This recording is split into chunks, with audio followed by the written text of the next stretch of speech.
Salutations, respected viewers. I am George from Ireland.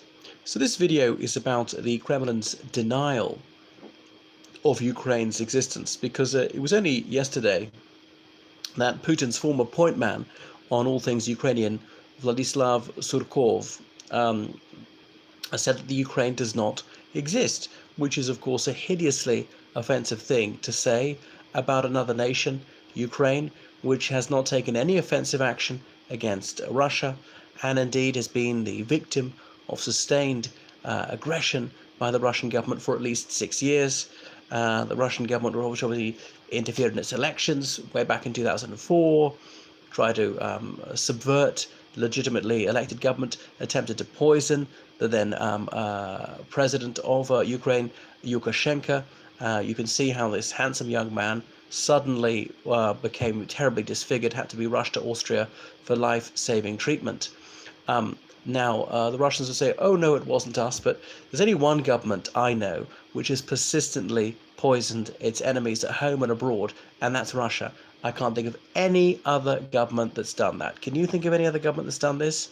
I know there's this idea that the CIA was trying to poison Castro in the 60s. I don't think they even attempted to, but Russia has done it, often successfully, again and again. I could reel off a whole list of some of the people they've poisoned, whether successfully or not, like Litvinenko, like Anna Politkovskaya. There's a pattern here. You can join the dots. So that's murder, obviously. Because what had Lukashenko done? He'd been president of the Ukraine. He tried to do what's best for his country, but that's obviously unacceptable for his neighbor. Let me underscore that I'm not remotely Russophobic. There are many Russians I like. There's a lot I appreciate about Russian culture in terms of architecture, folk music, classical music, cuisine, all sorts. So it's not bad to be Russian. I would like just life to be better for Russia. I'd like them to be free as I am. All right, maybe some of them want a dictatorship, but that just shouldn't be imposed on other governments, on other countries. So Surkov was telling a flagrant lie, which is a standard modus operandi for the Russian government. He's just been sacked as Putin's chief on Ukrainian affairs, because Putin's making a more conciliatory move. I think temporarily for tactical reasons he'd like to kiss up with the Ukrainians, but the long-term goal won't have changed, which is to, as far as possible, recreate the Soviet Union. As Putin said, it was the geopolitical disaster of the 20th century. Yeah, he thinks it was terrible that people became free, that the slave labor camps were closed. There were no longer mass executions. There were no longer man-made famines all over the place. People actually had rights. They could go where they wanted. They could say what they want. They could do what they want. They could buy and sell as they want. If it's so bad, Putin could relive the Soviet experience by queuing outside at 5 o'clock in the morning for a few hours for basic foodstuffs. He could go to shops with empty shelves, things like that.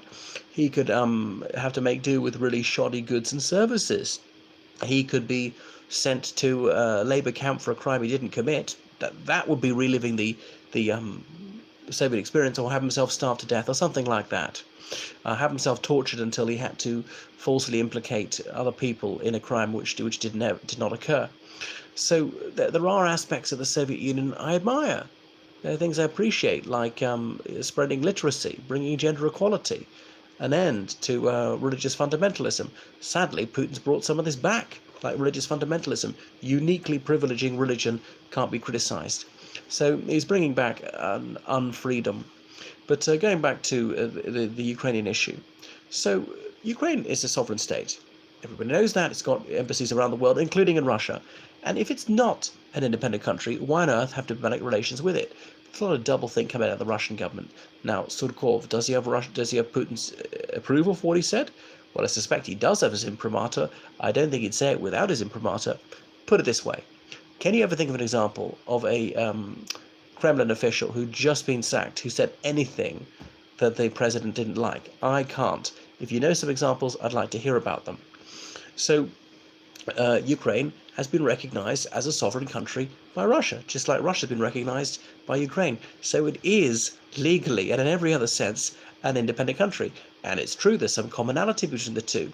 And obviously they're Russian maps produced by the Ministry of Education. I've seen them in Russian schools and Russian atlases showing Ukraine as an independent country, and indeed that showed Crimea as part of Ukraine, which it undoubtedly was. Now, there was the Russian Empire. At times, the two were the same. Russia and Ukraine were united, but when Ukraine became independent, Crimea was part of Russia. Now, I know Ukraine was previously part of the Russian Soviet Socialist Federative Republic in the Soviet Union, and then the Crimean Peninsula was allotted to Ukraine in the 1950s, which seemed to make virtually no difference. And I know that Russians would say it was legally a nullity. Well, Putin is an absolute foul swine, a kleptocrat, a murderer, just dreadful in every way, a warmonger, a pathological liar, utterly despicable. It's hard to think of any good thing he's done. I mean, the economy got a bit better under him in the early days. People got paid on time. But and then these maps produced by the Russian government showing Crimea as part of Ukraine were subsequently altered. I saw them at a school. They'd coloured it in, Crimea, to try and show it as part of Russia. So Ukraine was a nuclear power when it became independent in 1991. So was Kazakhstan. Ukraine voluntarily gave up its nuclear weapons in return for security guarantees. And these were reneged on by the Russian government. So as a Russian person, you're not obliged to approve of what your government's doing, government policies, most of them or any of them. I'm an Irish citizen, I'm a British citizen. I don't approve of everything my government does. And I think it'd be a bit odd if you did. Should be a little bit independent-minded. Don't disapprove of everything, but keep an open mind.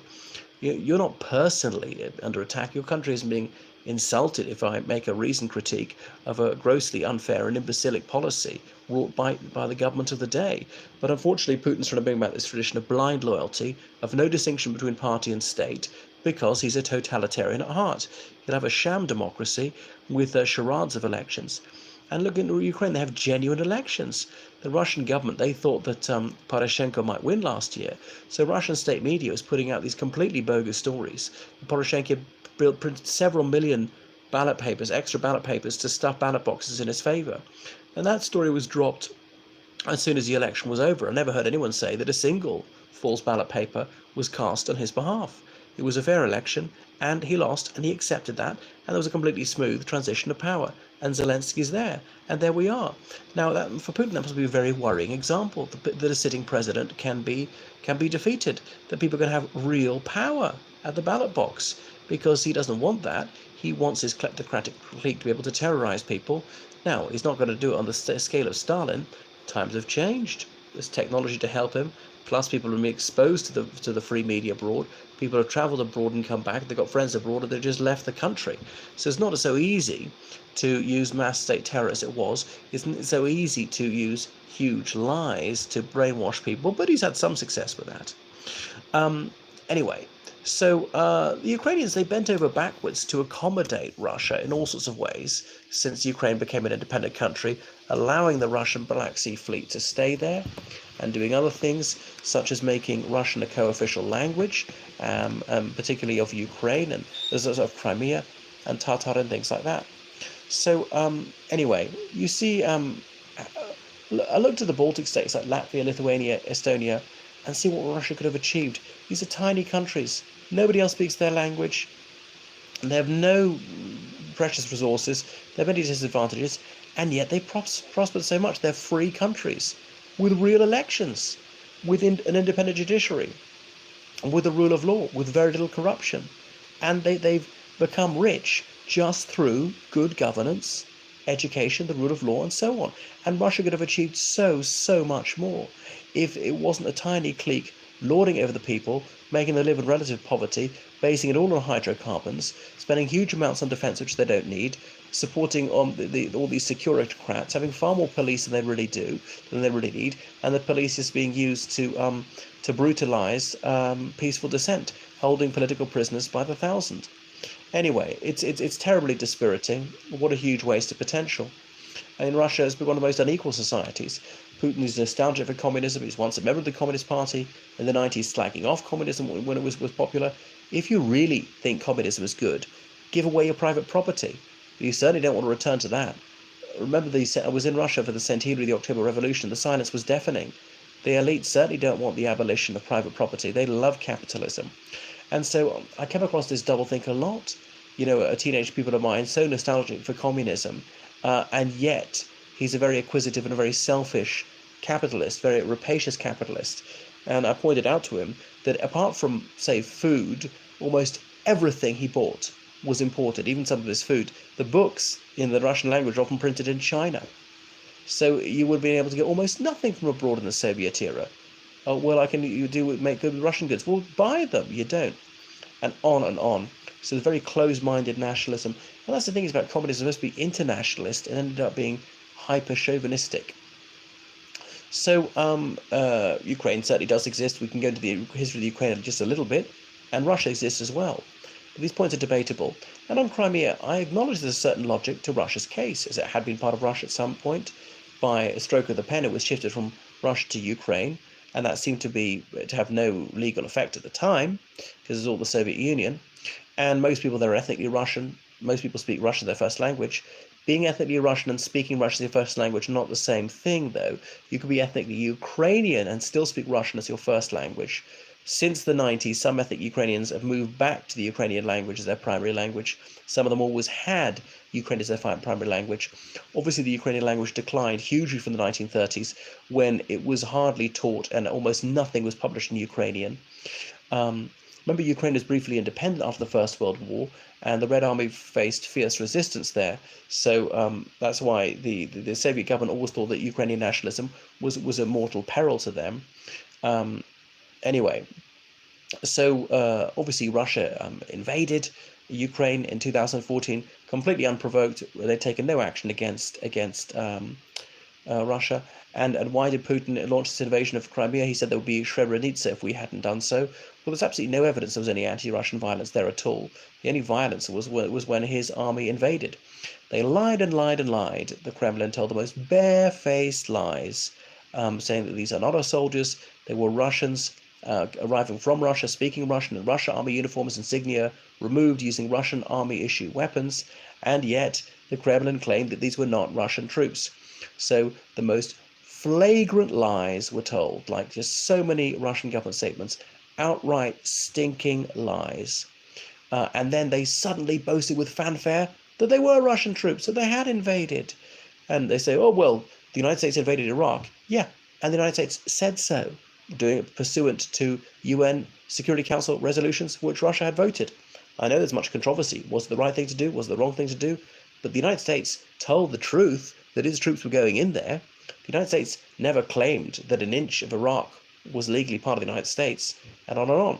And there was some casus belli. You might not agree with it, think that was sufficient, but there was some. Whereas in Ukraine, there was none. And as for Srebrenica, that terrible massacre in the former Yugoslavia in the 90s, which the Russian government denied had occurred at the time, said that no Muslim civilians had been deliberately murdered by Russia's Serbian allies. So also the other argument I heard is, well, there'd be a NATO base by now if we hadn't done that. I don't think that was true, but maybe there would have been. But Ukraine is a sovereign state. Ukraine is entitled to form alliances and to join NATO if it wishes, just like Russia forms military alliances and has its troops elsewhere, or might even have foreign troops in Russia if they want. Ukraine has the absolute right to do so, and would have good reason to do so, because under the threat from Russia, who actually invaded them. And the Ukrainians were not threatening Russia, and indeed weakened their defences, because unfortunately they unwisely trusted the promises of the Russian government, which is just utterly, shamefully dishonest as usual.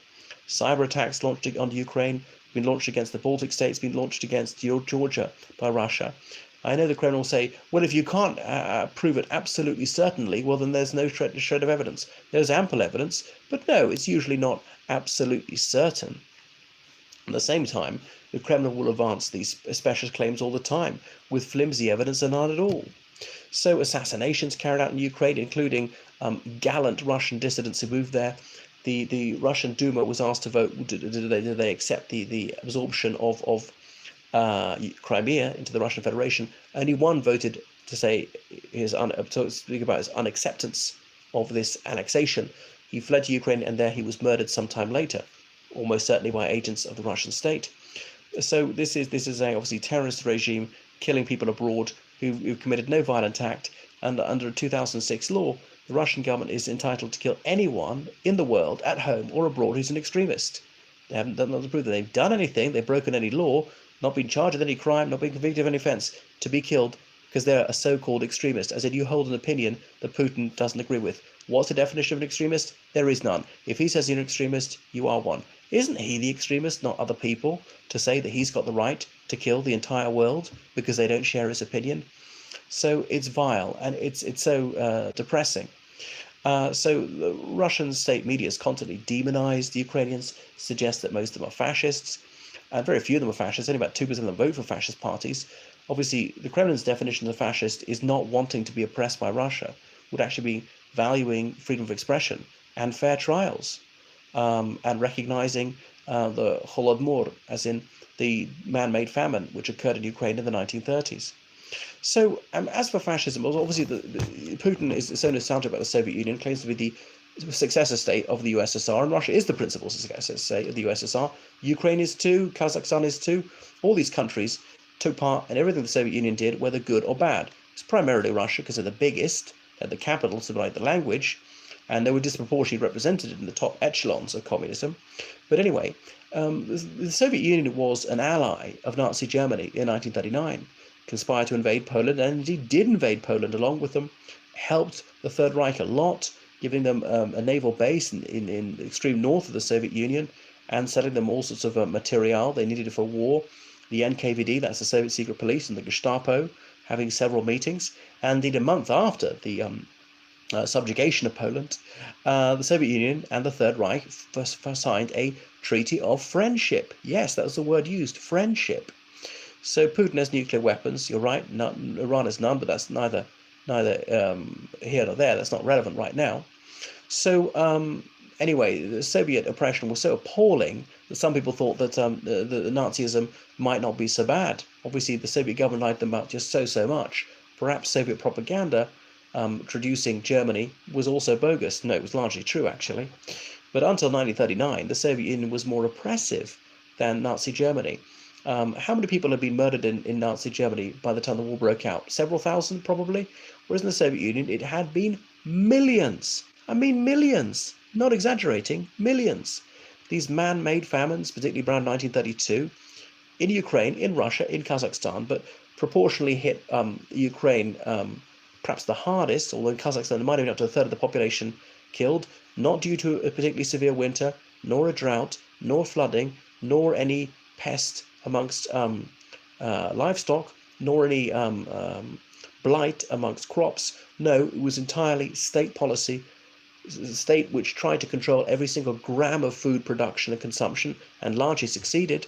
Knew exactly what was happening, had targets and quotas everywhere, taking food often at gunpoint from people, taking away their cattle, sometimes their horses and so on, selling it abroad, and deliberately starving people to death, which had its informers everywhere, which was fixated with collating data and tabulated all food production and consumption, and purposefully starved millions of people to death.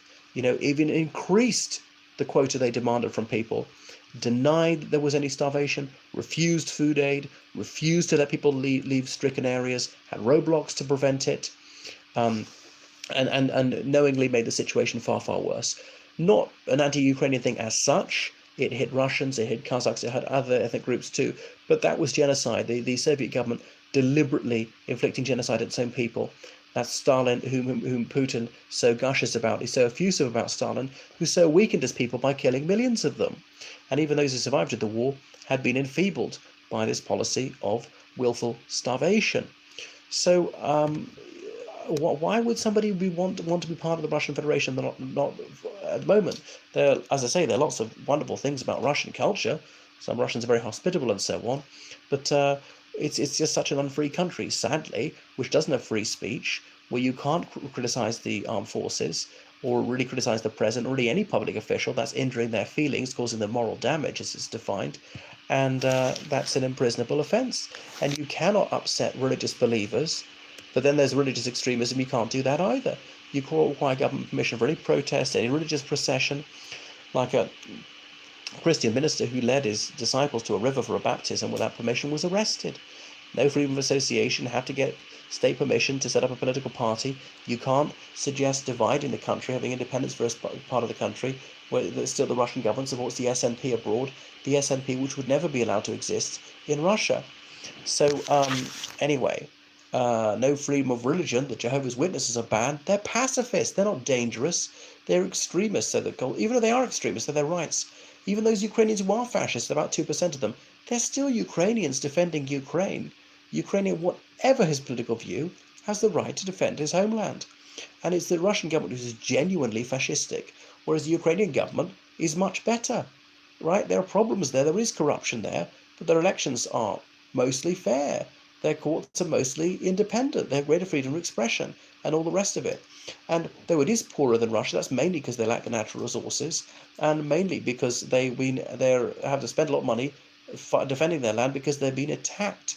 This completely unprovoked war from Russia, when Russia doesn't even admit that it's fighting, when obviously at least 13,000 people have been killed, hundreds have been Russian soldiers, serving Russian soldiers who've gone on leave.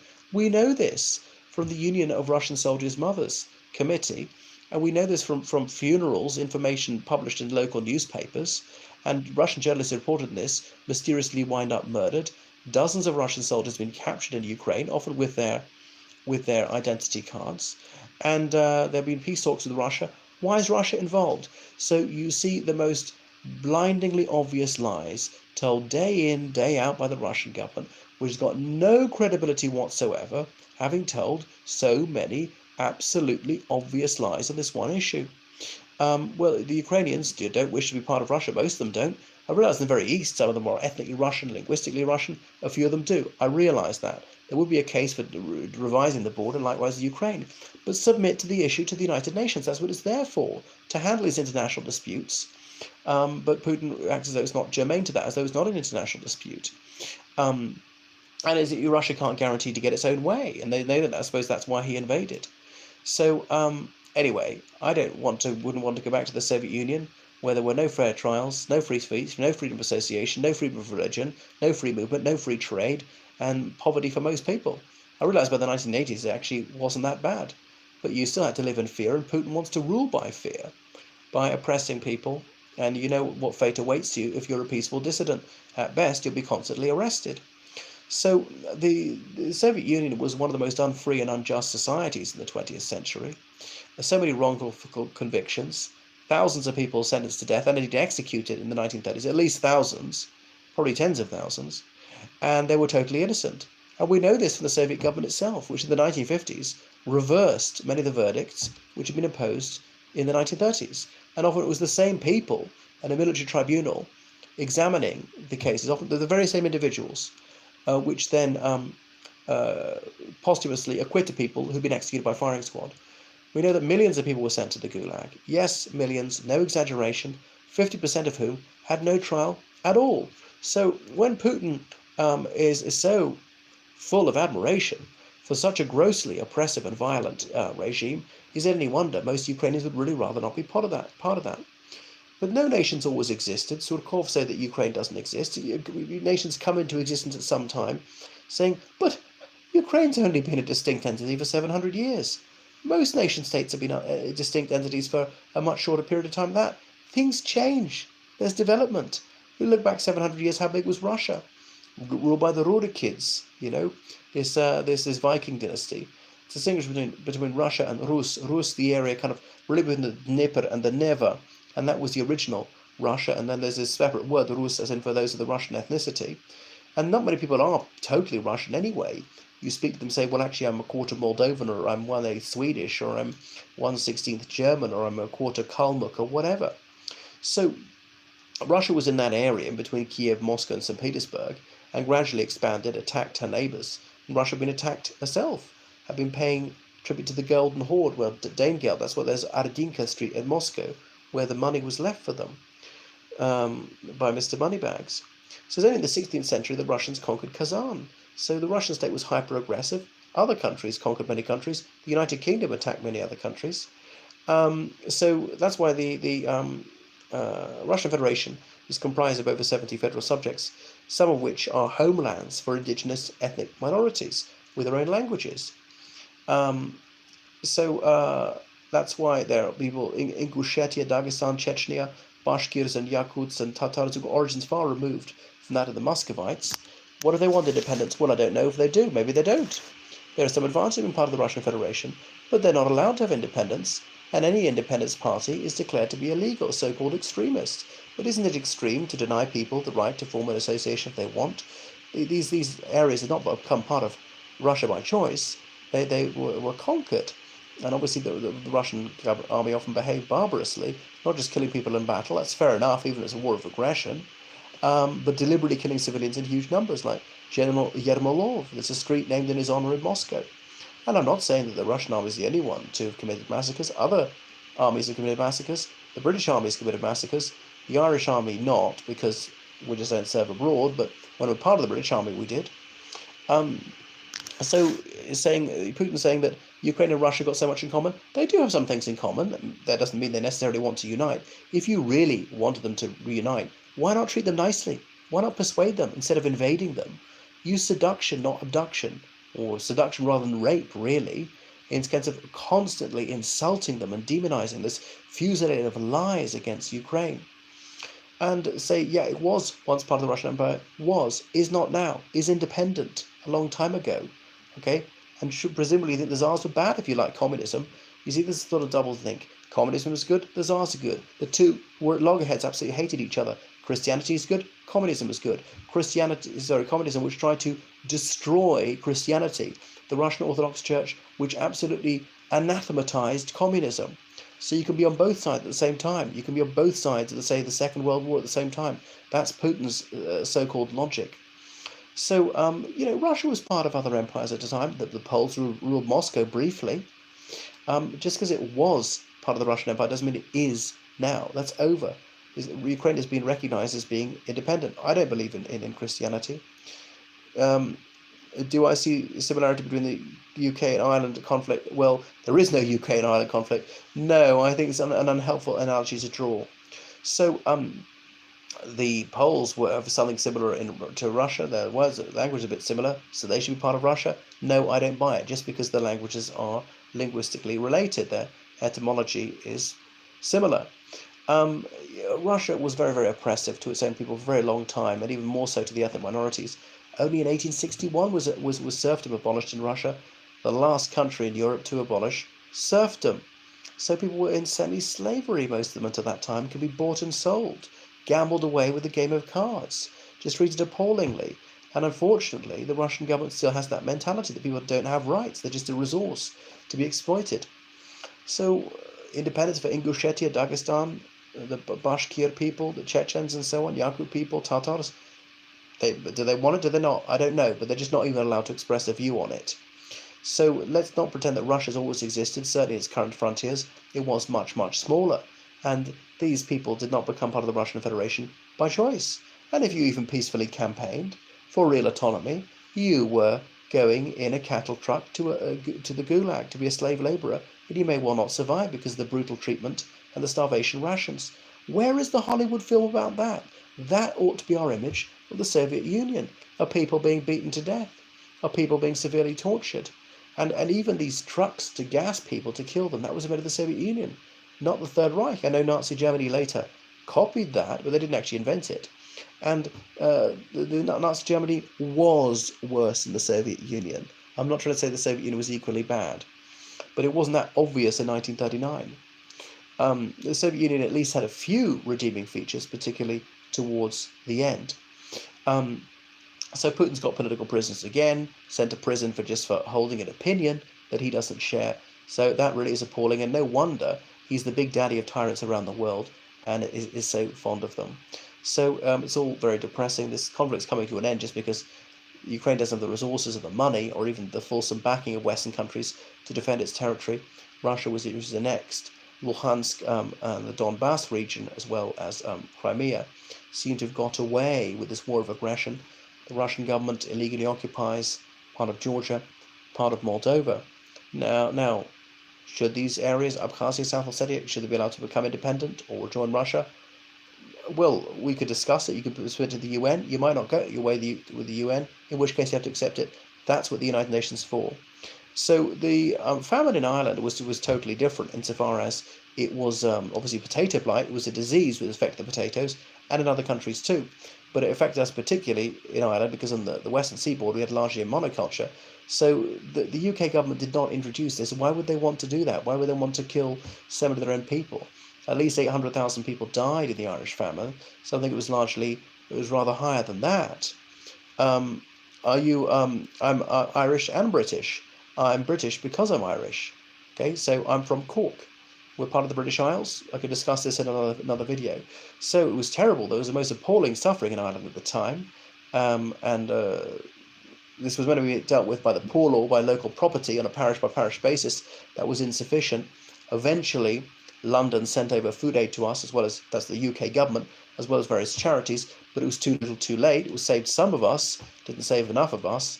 So no, there was no plot to do so. There was no gain in the UK reducing its population. And if they really hated us, well, where did we go when we left? Some of us went to Great Britain. Some of us obviously went to the United States and other countries. So yeah, there was relief work, but it wasn't enough. It was just too cold-hearted. This type of Malthusian ethics. So there's no conspiracy to kill us at the time. Um, anyway, our population had exploded, had doubled in nearly 40 years. There's a strange way of trying to kill us in the run up to that, or a strange way of impoverishing us by doubling our population. That usually meant at that time that we're getting richer. Most people in most countries were poor, were shoeless. Anyway, that's enough about this. Unfortunately, the Kremlin's growing assault on truth and memory with regard to Ukraine and pretending Ukraine doesn't exist. It certainly does. It can be a kindred nation of Russia, but it would help if the Russian government would actually treat the Ukrainians differently, to treat them decently, and be friendly and cooperative instead of aggressive and constantly telling these absolutely shocking and shameful lies. All right, toodle pip.